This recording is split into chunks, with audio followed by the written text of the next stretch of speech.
Thank you all for joining us for tonight's panel discussion. My name is Samantha Newton, and I am the Artist Coordinator with the Eastside Art Society, and I'm very pleased to be moderating this year's Talking Art. Before we begin, I'd like to acknowledge that we are holding this event from the unceded ancestral and traditional territories of the Musqueam, Squamish, and Tsleil-Waututh nations. We are grateful to be here working, making, and sharing art on this land. For those of you who are new, Talking Art is a three-part thematic artist talk series that the Eastside Art Society presents in advance of the annual Eastside Culture Crawl. This year, the crawl is happening next Thursday to Sunday on November 17th, 18th, 19th, and 20th. We invite you to visit the artists at their studios next week during the crawl, so be sure to check out their work at culturecrawl.ca/artists. You can find all the information about the crawl and our other programming on our website at culturecrawl.ca. For today's format of today's discussion, I will pose three main questions to each of the artists. I kindly ask the audience to please type any questions for the artist into the chat, Q&A chat, for question period at the end of the discussion. Tonight's presentation, Talking Art, Art and Healing, will share perspectives on art for mental health and wellness. I'm pleased to introduce the artists here with us today to explore this subject: Rose L. Williams, Lauren Morris, and Laurel Swenson. Visual artist and certified expressive art therapist Rose L. Williams critically investigates the interstice between creative processes, trauma, and transformation. Her greatest area of exploration is seeing how true healing can come from art making and viewing. In addition to aesthetic considerations, her paintings and photographs intend to stimulate dialogue around wellness and healing, allopathic and natural medicine, and the health of the environment. Rose is a graduate from Emily Carr and University of the Fraser Valley, Langara College EXA, member of Kickstart Society for Disability Arts and Culture, and the International Art Alliance, a global ongoing collaborative multimedia project. A fine artist born in South Africa, Lauren Morris loves color and energy created by extremes. Flowers are their passion, and they paint predominantly in acrylics and mixed media, hoping to inspire thought and to evoke the viewer's emotions through visual imagery. Lauren's exhibits include 3 group shows, as well as a solo show at the Sydney and Gertrude Zack Gallery, a group show at the Amelia Douglas Gallery, a group show at Gallery George, and a solo show at Jericho Art Center. Additional exhibits include Art Vancouver, La Hang Gallery, and IDS in Vancouver, as well as participation in the Eastside Culture Crawl since 2006. As both an abstract painter and a counseling therapist, Laurel Swenson works with the emotional landscape. She abstracts both the tangle of our emotional storms and our calm inner seas rendered in paint, color, pencil and charcoal marks, and of course, texture. Laurel's paintings are most known for their rich textures, expressive marks, and use of color. She is particularly interested in the themes of transition, struggle, and growth, and is inspired by human development, psychology, and her experience working in her role as a registered clinical counselor in private practice. Laurel's paintings celebrate the value of struggle in our very human lives. Thank you all for joining us. When we come to our questions, in order, I will pose them to Rose first, then Lauren, and then Laurel. So we will begin with the first question. This is for Rose. Please tell us about your current body of work, Rose. I'll give you the floor. Thank you so much, Samantha. It's a pleasure to join everybody. I'm actually here coming to you from Stolo territory tonight. I would love to have my first slide go up, if that would be okay. So tell you about my current body of work. Well, my end products are mixed media paintings and hang on, and textile art. The process of creating them takes time and a mindfulness approach, as there are many steps and layers involved. Each piece begins with an exploration of my environment, wherever I am, and the potential sources of pigments and shapes that I source from plants, lichen, fungi, and all kinds of strange things. So my process is inspired by Guy Debord's concept of the dérive, and just kind of wandering and interacting with your local environment. And I wander and I take photos, basically, and it helps me sharpen my overall vision of what I want to see as the end result of my work. Over time, I collect leaves, nuts, husks, mushrooms, and more as my inventory to play with. And each botanical print that I pull is a monoprint when pulled, and directs the development of the image.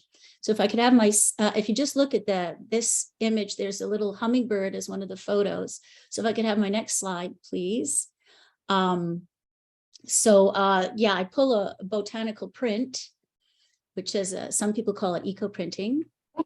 Okay, have slide number 2, please. Thank you. And it's a kind of a alchemical magical process that transfers the pigments of the plants onto textile in this case. And once I pull it, it directs the development of the image. And if I could have the second slide. Let's just check with Erin, see how she's doing. I apologize. Our Yeah. wizard. Erin, let us know if you need any minor technical difficulties. I will be right there. Yeah. So yeah, the monoprint, which is one of a kind, develops the direction of the image, the subject, the color, and the medium, because I use mixed media as I become involved. That's actually the third one, but that's okay. This is an image that I had taken a photograph of a deer, and we had a very intimate encounter as in the suburbs. And it was as if the deer was asking me, like, where else am I supposed to go and eat? I pulled a print, which was the botanical print, and combined the two. And that's my process. And that's what I make. I have just a really quick question. Would you be able to describe for us how eco-printing works? I'm not familiar with it, actually.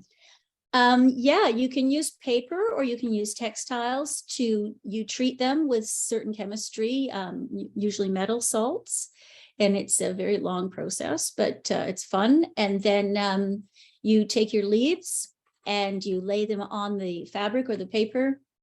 That was the second slide. There we go. So that you can see the little hummingbird painting was inspired by the photograph. And you do a contact print. You bundle or tightly bundle your leaves and your matrix, your textile that's been treated, and you steam it or you boil it. And the heat allows the leaves to transfer the pigment into your matrix. So that's what directs the development of the painting. And then it's like, oh yeah, that hummingbird, he belongs in there. So it's a very kind of multi-layered process, but I find a lot of healing in it myself because it's very hands-on, and it's kind of like the magic of plants that I'm tapping into. And can I ask a really quick question just before we wrap up? The plant shapes on this work here, are those the eco prints? So those are actual kind of memories of a plant? That is the imprint. The color of the leaves and the flowers is the imprint of the tannins in the plant themselves. And then I play with painting around it and in it, and adding my little animals and the creatures that I encounter quite often on the walks that I go on. Wonderful. Thank you very much, Rose, for explaining that for us. That's great. I will go to our next speaker, Lauren. If you can please tell us about your current body of work. I'll give you the floor. First of all, Samantha, thank you for inviting me to this, and I'm delighted to be with these other two wonderful artists. So I'm going to tell you a little bit about my story. And as you know, I come from South Africa. I was a graphic designer. I wanted to do fine art, and my father's you need to do graphics because that's how you make a living. So in a way, it's wonderful how this has come full circle. There was a lot of conflict in South Africa, and even though that was going on, there was so much color and energy and creativity. And I think that when I moved to Canada, when I started to paint, which was on my kitchen floor to fill up my time, because I didn't know people when I was doing part-time work, I brought the flowers, which I painted a lot of flowers. Flower and color were a way of me connecting with the place where I belonged, where I came from. So I paint predominantly acrylic on canvas. Can I see the first slide, please?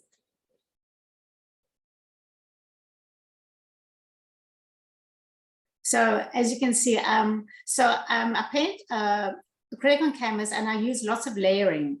And if you look at this painting, you can see how deep you go into the painting, and that's the kind of imagery that I want to evoke in people, because it's actually the people who look at my artwork that say to me they feel that they can actually climb inside the painting, they feel part of it, and it makes them feel a certain way. So it's actually my viewers who have taught me and shown me things that I never realized before.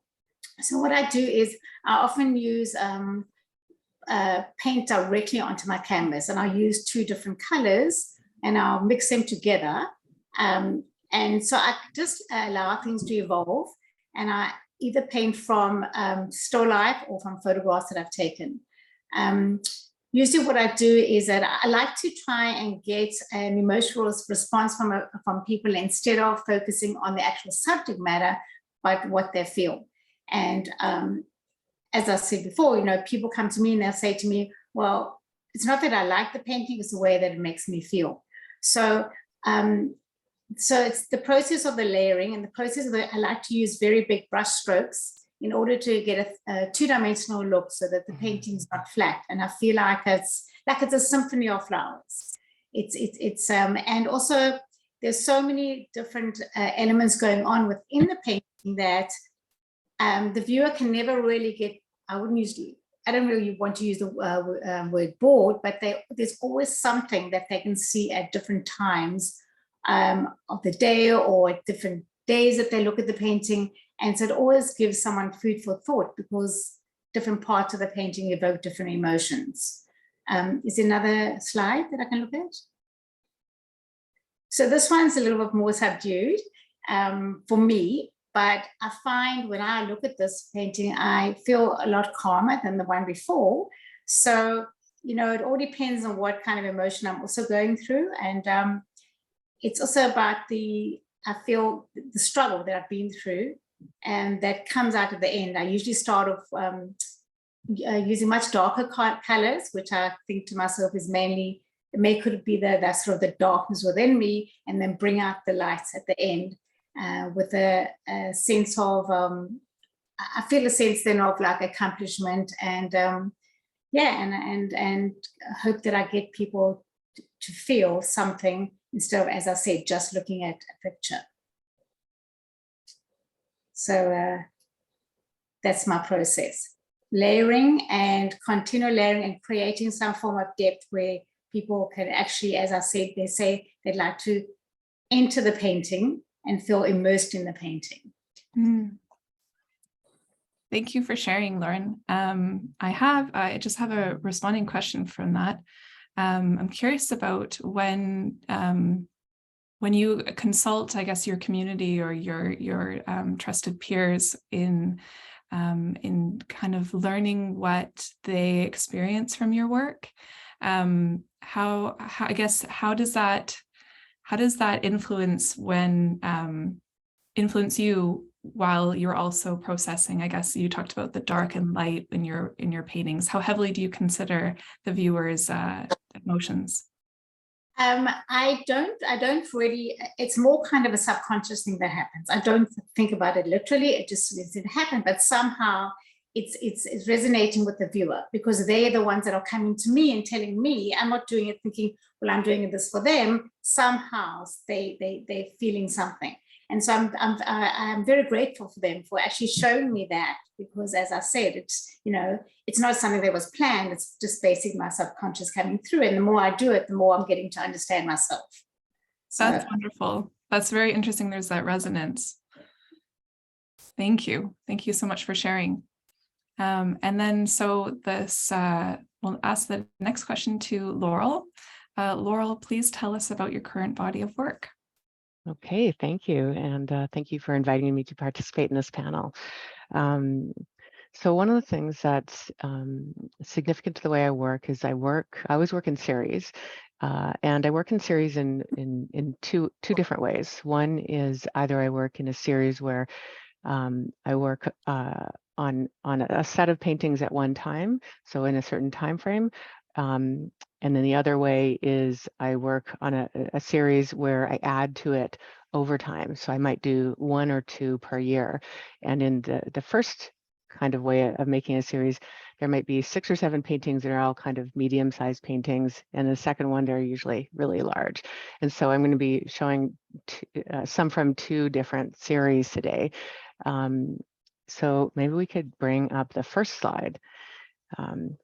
So when I'm deciding on a series, and there's some reasons why I work this way. Shall I keep talking? Yeah. Okay. So one of the things that I'm doing is I'm trying to decide some limitations for myself, and this is because of the way, one of the reasons why how I use painting for my own self-care. So the series of paintings, any series tends to be tied together by things like a color palette, at the time frame, stylistic direction, of course. So one of the reasons why I'm doing this is I'm trying to create a set of creative limitations for myself so that when I am in the midst of working on my paintings, I can not be deciding a bunch of things. And what I'm trying to do is I'm trying to achieve a flow state. And if you're not familiar with a flow state, many probably are, but it's a state where we are very absorbed in what we're doing. We have like a sense of agency and decision making about what we're doing. It's kind of like a balance between it feeling challenging and our skill level. And one of the reasons that I paint this way, or that I'm trying to achieve this state, is as a counselor, I'm also trying to use my own experience of painting as my own form of self-care. This painting that is up on the screen right now is one that was the first in this series, and I have 2 more that I've added to it this year.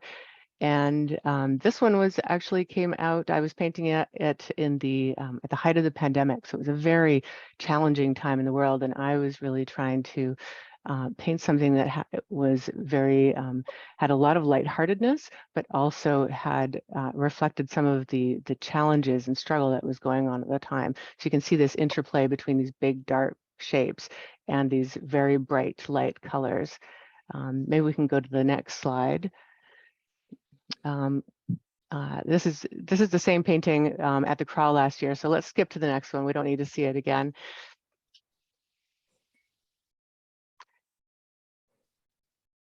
Oh, we lost it. But I'll keep talking, even though it's not up there. But one of the other things that is part of my process is the titling. Like since I've started working in this psychology realm, one of the places where the influence of my work actually really shows up is in the titles of my work. So this one, the one on the right, and the series that I'm working on is called Cry a River, Build a Bridge, Get Over It. And it was referring to the need to cry to feel our emotions, the need to build a bridge, connect with others, which we were really struggling with these past few years, and to get over it, go into that healing process. So you'll notice when I talk about the next series that the titles are often like referring to a theme that I'm thinking of at any time. Yeah, so I think that might be all I need to say about the process at this time. Thank you, Laurel. I might just ask a quick question in response.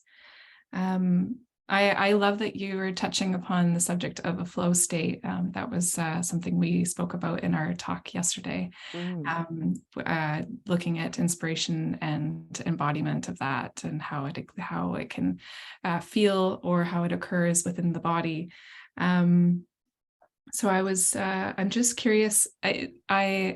I like that there seems to be different layers or different levels of maybe consciousness or processing in your work, with in a way you're trying to, I feel like saying lose yourself is maybe not the right term, because a flow state can feel very different for any person, but you're trying to enter this state of mind. And then with the titling of your work as well, there's kind of a certain intention as well. So I guess, I don't know, that's not necessarily a question, more of just a comment, but I guess the question is, how do you kind of determine what is the right thing, or what's the right step for that process?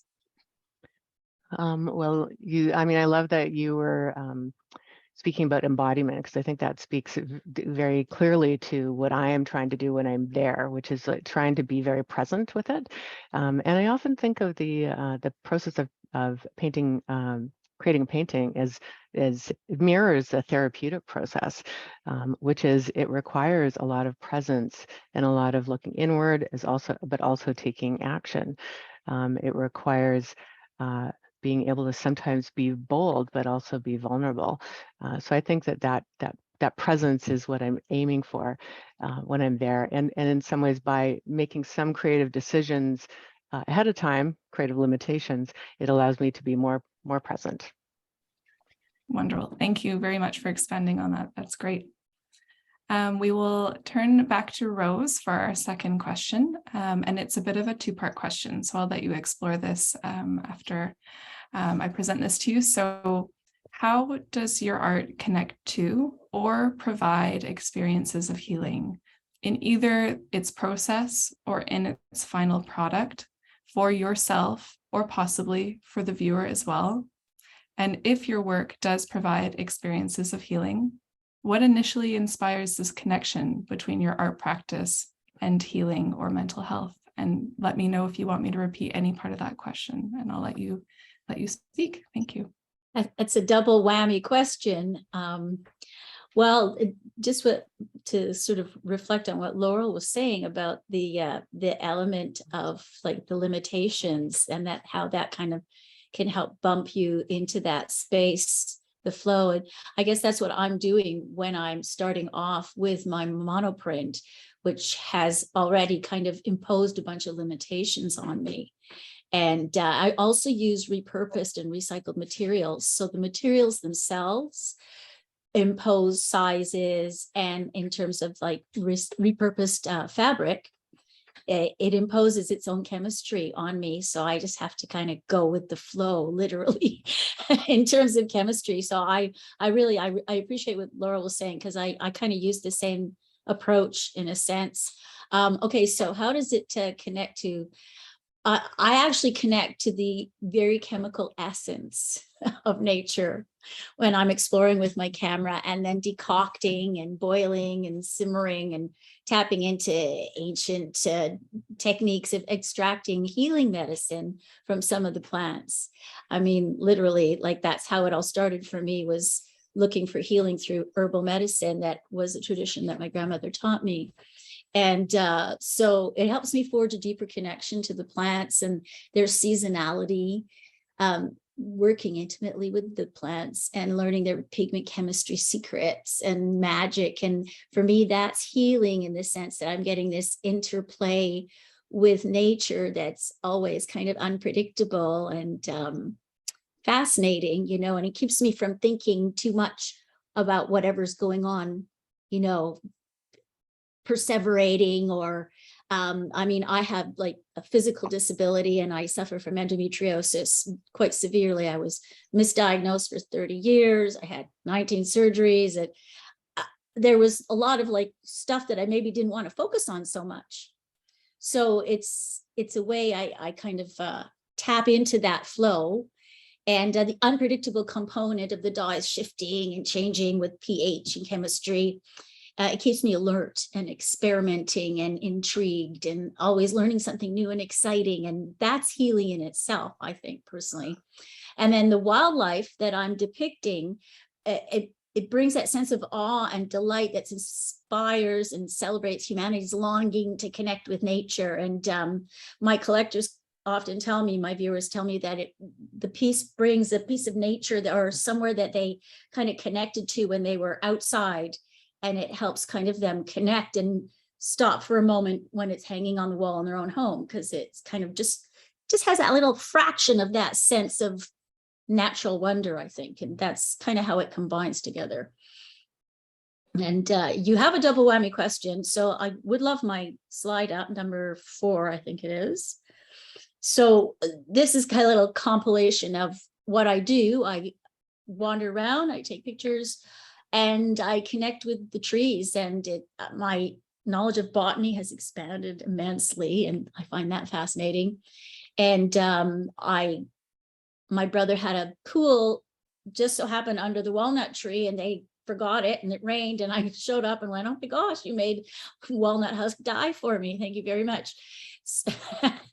And it's just kind of fun on that level. And then if you look at the little photos and the last one, on the bottom, a lady's holding one of the scarves that I made and getting a lot of pleasure out of it. Can I have slide number 5, please? So this is just like the result of, it's kind of washed out because I was doing a residency in the tropics, but I've kind of tapped into the plants, colors, the sense of what's going on around me, and the madras pattern of some of my ancestors in Trinidad. And it's all kind of combining to be a way of processing the environment through my art. And when I was a kid, I was sick. And then, as I said, I had a lot of health problems. So for me, I like combining, looking for herbal healing plants.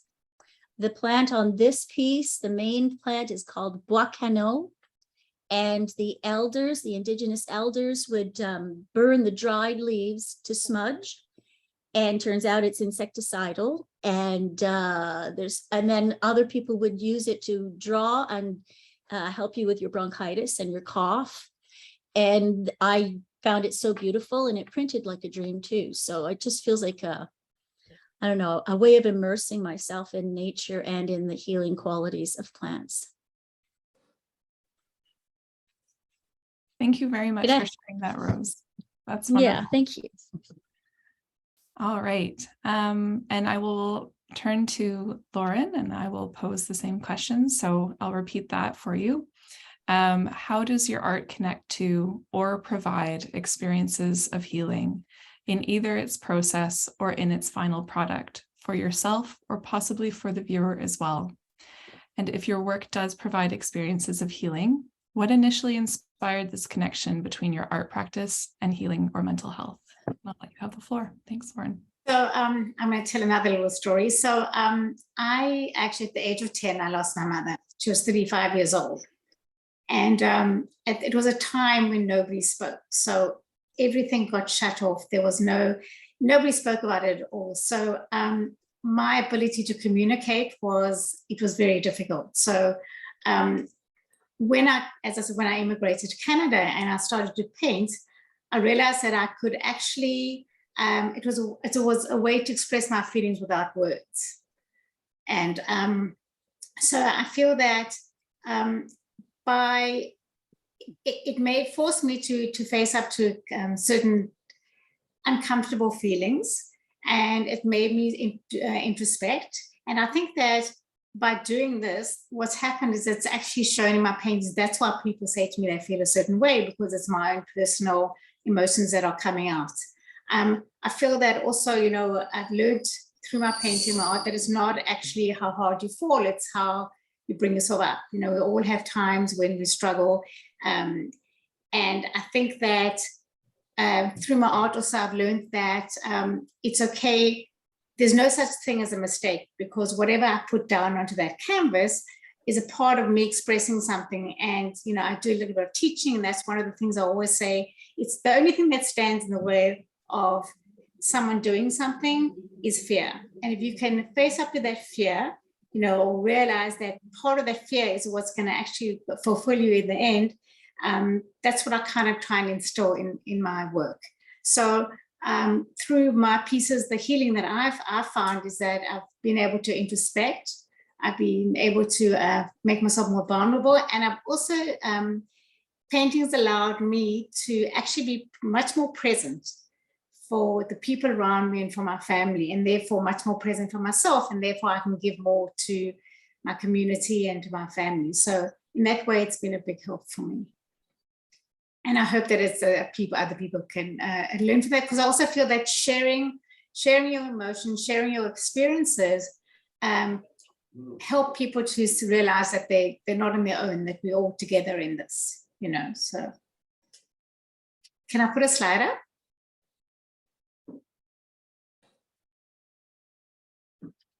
So this is one of my latest pieces that was at the Gallery George. And for me, there's a lot of growth in this, because I feel like when I think about when I started and I think about how I feel now, like I feel so much more, I feel so more enhanced with actual sort of like the growth that I've achieved through the struggle that I'm really glad that I had to go through in order to get to the stage. But you know, the growth continues and it's never ending. But I look at it as a really exciting journey.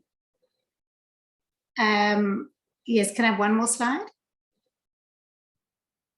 So in this slide, you can actually see how I do. This was actually acrylic on wood with a resin on it. And it's the brush strokes and the depth. And if you can see, I've also done the layering again in order to create this sort of rich feeling of sort of belonging to something. Are there any questions? No, that's great. Thank you very much, Lauren. Thank you for sharing that with us. And Laurel, so how does your art connect to or provide experiences of healing in either its process or in its final product for yourself or possibly for the viewer as well? And if your work does provide experiences of healing, what initially inspired this connection between your art practice and healing or mental health? Okay, yeah, two-part question. I've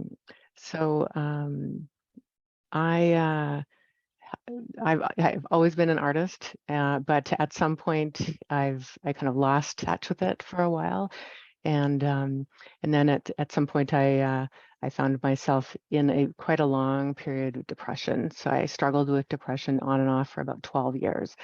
And you can imagine it's very challenging. And as I was really committing to my own recovery from it, I recommitted to artwork. And that was actually when I got a studio outside of my home, which was just over 10 years ago now. In fact, I realized just recently that this is my 10th crawl.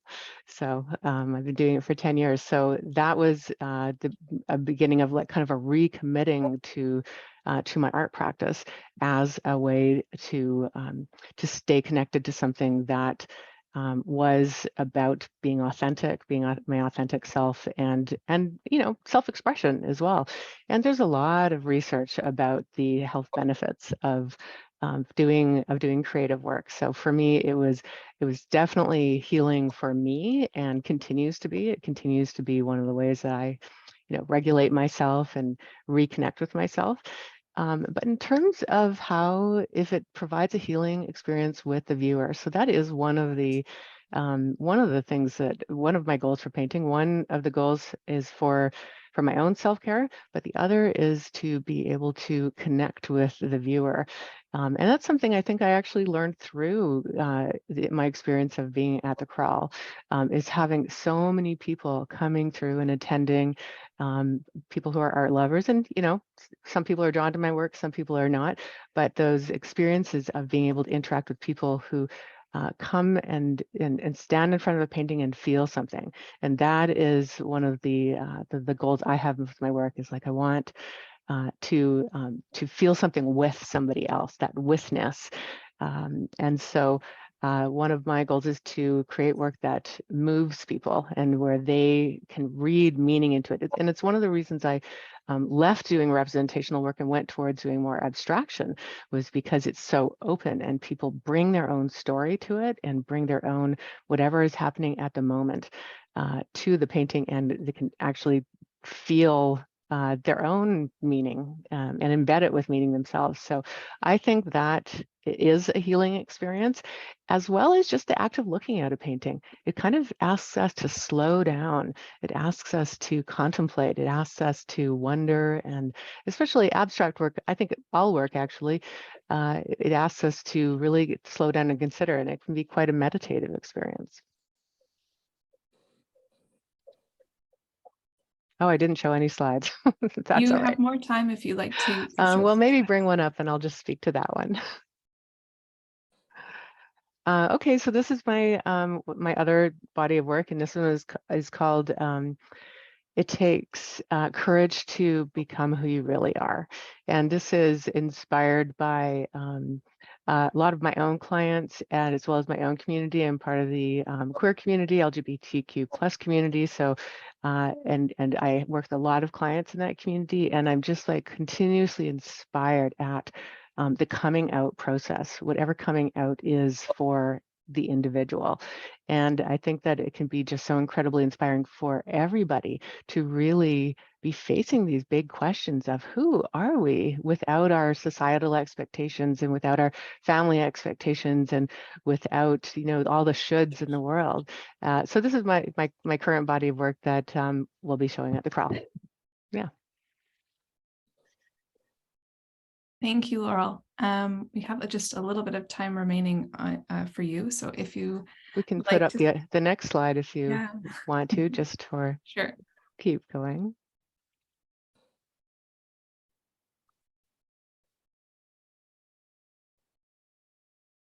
Oh, technology. Oh, okay. So this is just one of the individual pieces in it that's finished.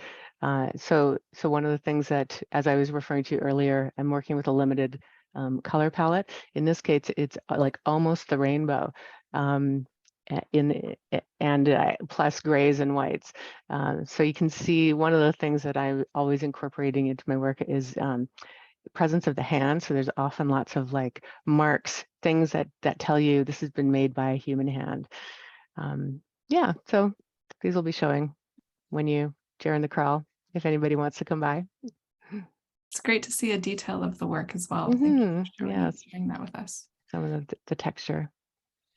So our third question, so I will return back to Rose. So the experience of the pandemic has impacted many people's mental health.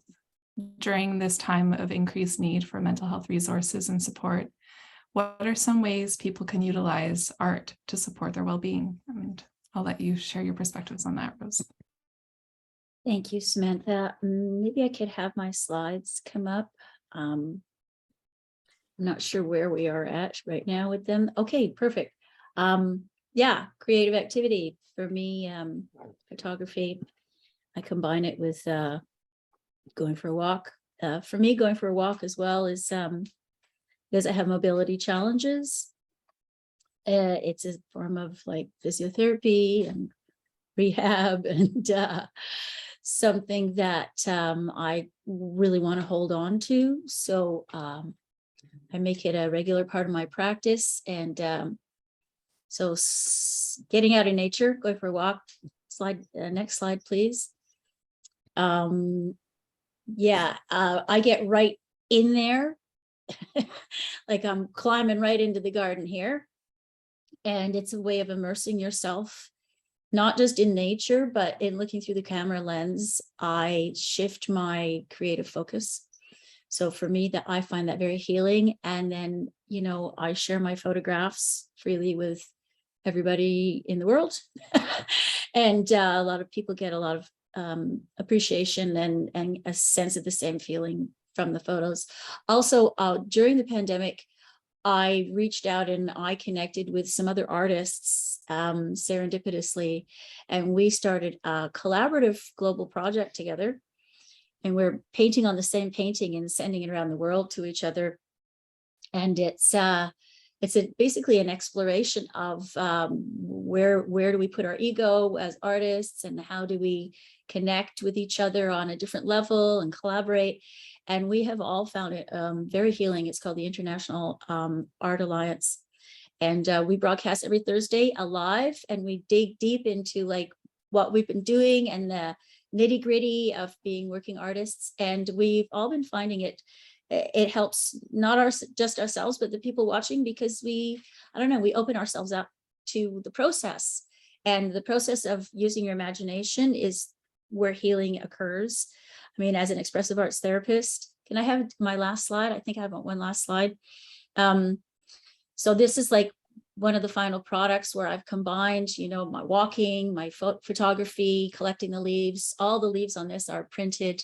And then I, inserted an endangered creature that my heart feels a lot towards because of their precarious predicament. And as an expressive arts therapist, I truly believe that everything is in the imagination. When we perseverate, or when we focus on our anxieties of the future, or we can't stop going over and over something from the past, we're using our imagination to do that. So if you can tap into the positive aspects of using your imagination, it's very powerful and very healing.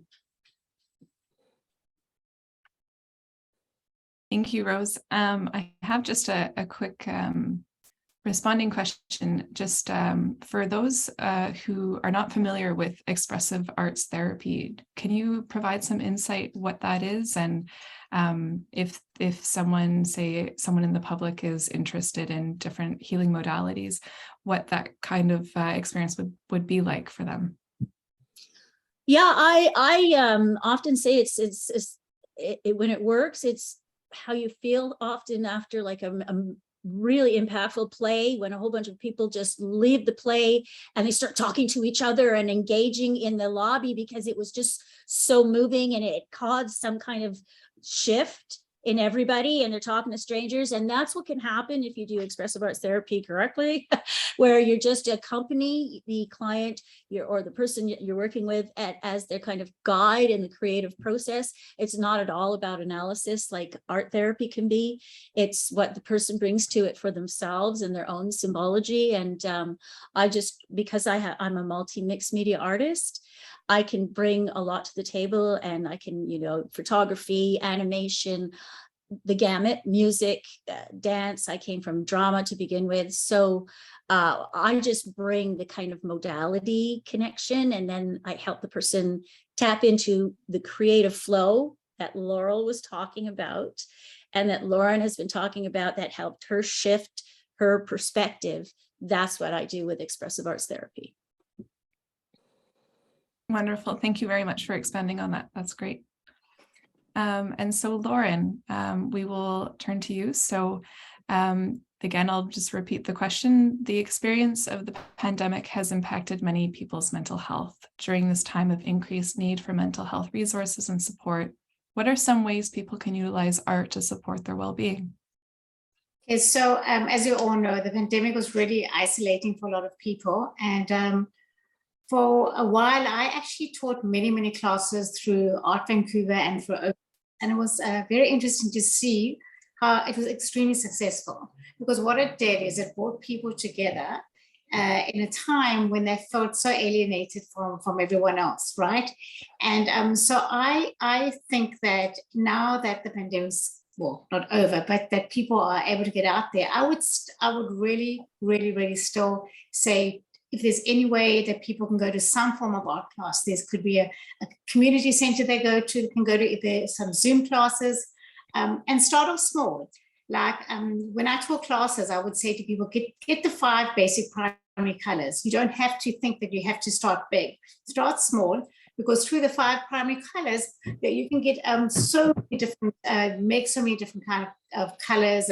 And so I would say, tried that because I saw how it made people feel when they felt that they couldn't do something, and that sense of achievement, the sense of wonder, actually, when they felt that they couldn't do it. And then through the process, it just brings this feeling of huge feeling of accomplishment, and it takes you out of that zone of,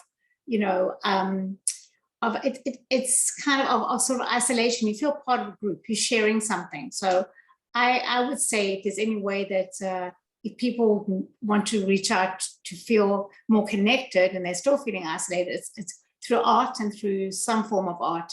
It's a wonderful healing process. So I highly encourage that, And even when I taught my classes, I wouldn't call them art classes. I would call them art therapy, more healing workshops as opposed to art classes, because everybody felt healed afterwards. So that's what I would encourage. Is there another slide? I think I've got one more slide. Stop meeting. Oh, okay. And another one after that. Oh, okay. No. Okay, I was looking if there was one of me teaching, but that's yeah. So I just think that that's fine. Thank you. I think that people that it allows, also it builds critical thinking and observation, and also by being connected to a group, there's kind of an empathy, there's a kind of understanding what we've all been through, and it's sort of a connection, and that connection can be a healing for a person. So I do encourage that. Thanks, Lauren. I think I'm just going to ask, you've got some more time on the clock for this one. Can you provide an example, I guess, if folks are feeling like, kind of a starting point for their art exploration, if they want to, use, like, pick up a paintbrush and buy some primary colors, what's maybe like an exercise that you would perform in your workshops with in these classes that you did? What's kind of an example? So I would say I'd get a canvas, get 5 paints, the 5 primary colors, and then I would start with showing them the ways of, like, and they would all have the same picture, but I would show them the ways of starting to layer things, so that, if people don't understand something, if they don't understand, they think they can't do it. But if somebody can just guide them, and mine would either be like covering the canvas with just with a color to start off with.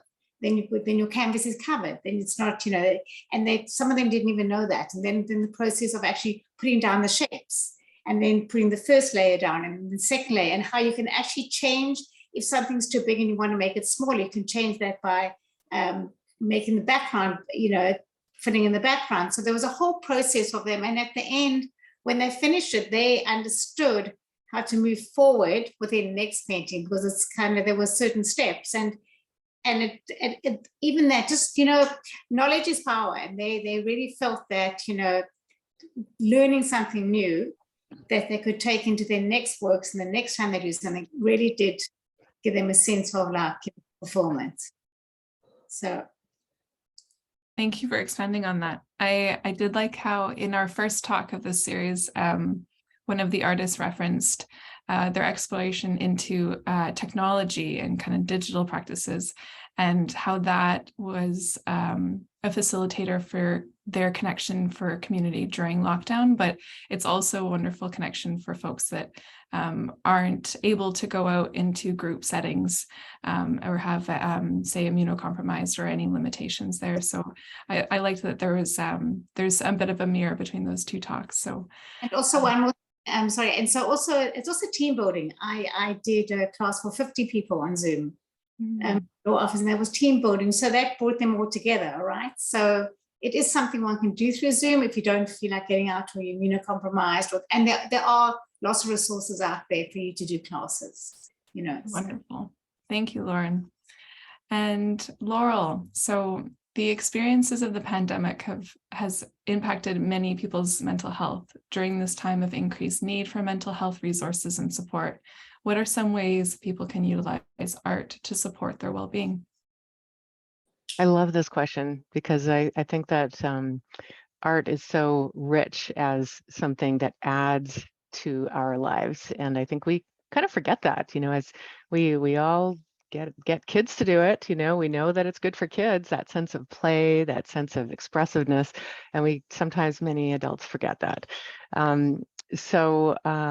And I do in my practice sometimes do work with people on creative blocks. And I think there's some, one of the things I've often noticed is often people will feel afraid to start or feel often think of themselves as not creative. And I truly do believe that all humans are creative.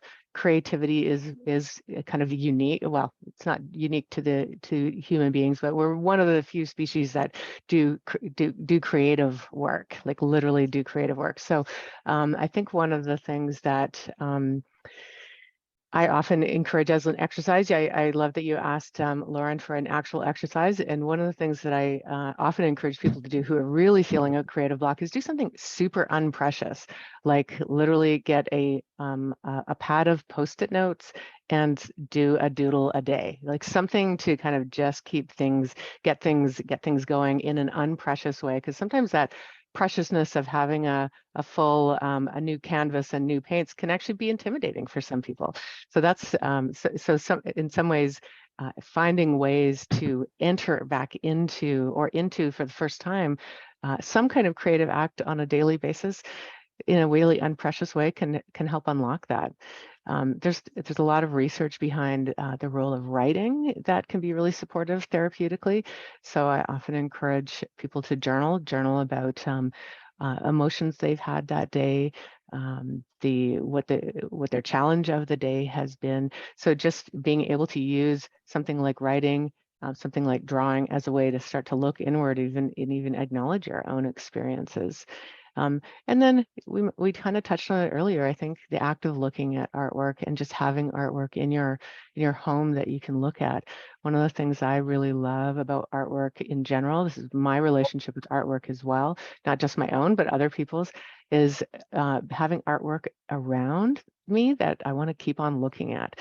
There's something about just continuously looking at the textures and the shapes and the colors that is stimulating and engaging. So it can be very soothing. We've got some time for this portion for you, and I really like that you talk about the unpreciousness. I feel like Lauren maybe referenced that with like covering the canvas, getting rid of that white canvas, that intimidating aspect.